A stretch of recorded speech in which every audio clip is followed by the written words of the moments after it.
इसमें आपको ज़्यादा जो कॉमनली प्रॉब्लम्स नज़र आएँगे सोशल मीडिया पीयर प्रेशर से रिलेटेड, वो आपको लड़कियों में नज़र आएँगे, बच्चियों में नज़र आएँगे। बॉयज़ में अभी भी जो मेन उनका फ़ोकस है वो गेम्स ही होता है। उनकी जो सोशल लाइफ़ है वो गेम्स में चल रही थी। उनकी जो उनके मतलब आप हैरान होंगे कि पूरे दिन की हाइलाइट ये हो सकती है कि गेम में मैंने ये जो हमारा ये चल रहा था सिस्टम, 4 फ्रेंड्स हम इकट्ठे खेल रहे हैं, उसको कुछ हो गया है, मतलब उसको हैक हो गया है, या उसके अंदर मसलन मैं आपको अपने बेटे की मिसाल देती हूँ, उसके अंदर एक कोई विलेज बनाया हुआ है उन्होंने। अब उस विलेज में बनाए हुए उसमें वो जो एक फ्रेंड ने दूसरे फ्रेंड की कोई चीजें वहां से ले ली, मतलब जिस everything is digital, huge social event for them, कि उसके बारे में सारा दिन बात होती रहेगी, और उसके उसके बारे में बैक एंड फोर्थ चैट पे भी चल रहा है, गेम में भी चल रहा है, और हो सकता है कि दरमियान में सर्टेन टाइम्स पे एक वो नाराज ही हो जाए, दोस्त छोड़ के चला जाए कि ये मेरे साथ वी नीड टू अंडरस्टैंड कि ये बच्चे जो हैं इनकी ये सोशल लाइफ गेम पे भी होती है, खासतौर में बॉयज की, और गर्ल्स की तो girls are so into these social media apps जो एक दूसरे से कनेक्ट करती हैं कि आपको यकीन नहीं आएगा कि हाउ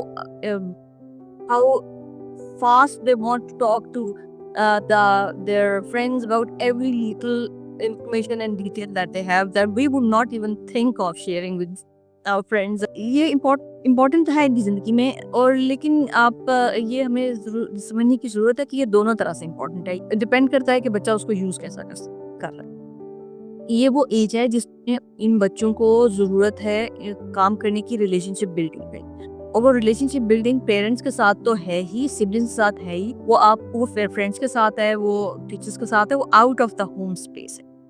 तो unless you allow them to go there and do it and make mistakes and then learn from them, तो वो कहीं भी नहीं पहुंचेंगे। तो इसमें थोड़ा दिल कड़ा करने की भी ज़रूरत होती है। वो टाइम्स भी पैदा करने की ज़रूरत होती है, मौक़े पैदा करने की ज़रूरत होती है जिसमें बच्चे इंटरैक्ट कर सकते हों अपनी एज के बच्चों से, अपने फ्रेंड से।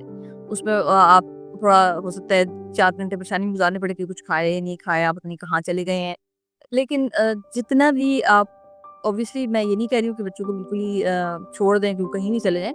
लेकिन जितना आप सेफली अलाउ कर सकते हैं, बच्चों को अपनी उम्र के बच्चों से इंटरैक्ट करने की इजाज़त होनी चाहिए, वो इसी तरह सीखेंगे। ऑन द अदर हैंड अगर आप उनको बिल्कुल छोड़ देंगे और there is no restriction on how much they are engage with the TV, with the screen, with the digital world, तो वो भी एक प्रॉब्लम हो जाएगा। ज़्यादातर जो प्रॉब्लम्स हमने रिसेंट ईयर्स में देखे हैं, आपने सुना होगा एक बच्चे ने गेम में कोई वो ताप सेट हुआ लाहौर में, that he took a pistol and shot his mother and siblings and then ran away.